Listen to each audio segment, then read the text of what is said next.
Moving over to college basketball, a truly bittersweet moment in Elite Eight action of the NCAA college tournament last night. Louisville advanced to the Final Four, the only #1 seed to do so, but only after a horrific leg injury suffered by guard Kevin Ware, which he suffered after landing awkwardly following his attempt to defend a three-point shot. Jason Gay has a roundup of this weekend's action that really was, Jason, overshadowed by Ware's injury. Yeah, you know, this is usually a very joyous occasion. The Final Four, of course, is the big showcase of March Madness. You have 4 teams in it this year, of course, with Louisville, Wichita State, Syracuse, and Michigan, but everything probably overshadowed by the injury suffered by Kevin Ware in the first half of yesterday's Duke-Louisville quarterfinal. You know, just a very strange, unusual circumstance. You don't see this really at all. You had guys who had spent their entire lifetime in basketball, never seen an injury like this. Ware went out to defend a three-point shot, was not touched, just jumped into the air, landed awkwardly, and broke his tibia. The bone actually penetrating the skin happened right in front of the Louisville bench. And, you know, the replays are really, really brutal. And if you watch them, the thing that just jumps out at you is the reaction of his teammates. Louisville teammates just almost recoiling in fear of what they've just seen, a few of them collapsing to the ground. Just a terrible moment for the game. It turns out, however, that Ware's injury was able to be stabilized. He had surgery last night. He had a rod inserted into his leg. Prognosis is the recovery takes about a year. Hard to say, of course, so early in this process, but a clearly inspired Louisville team went on to thump Duke and now looks to be the favorite into next weekend's Final Four. That is interesting. We were showing folks, we're obviously not showing people the injury because it is particularly gruesome, the way he fell.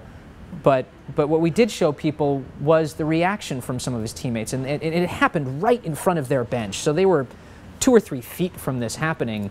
Yeah. And they, I mean, some said they even, a few of them may have vomited after he came down. Is that? You know, a few of them said that they were definitely sick. I know Coach Rick Pitino said that he, you know, felt physically sick, you know, watching what had happened unfold. And again, yeah, very strange circumstance. It happened right in front of his bench, right in front of his teammates. It's really shades of a rather innocuous landing, the kind of thing that happens 1,000 times in a basketball game safely. And so that's what just makes it so stirring and unusual. Really shades of Joe Theismann. I don't know how many people remember that, but almost the same injury. In football, you know, not to diminish what happened to Theismann, but people are accustomed to brutal injuries in football, sadly, you know, and I think that what's the shock of this is that basketball is a game that, you know, people do get hurt, certainly, but usually it's from bodies colliding upon bodies and not something like this. Yeah. Now, but let's talk about the basketball action. It's an interesting Final Four matchup. Louisville is the only #1 seed. You have 2 4s and 1 8 seed. So without Kevin Ware, are they still the favorite? I would say so for sure. They looked very persuasive yesterday against Duke without Ware, and I think Duke's an outstanding team. They were a 2 seed. Louisville is the remaining 1 seed. I think that they're going to have, you know, obviously an emotional push from what happened yesterday.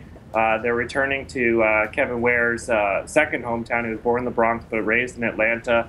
I think there'll be a lot of emotion circulating around that team. And oddly, they're playing what's, you know, quote-unquote the Cinderella of this tournament, Wichita State, which is going to its first Final Four in a very long time.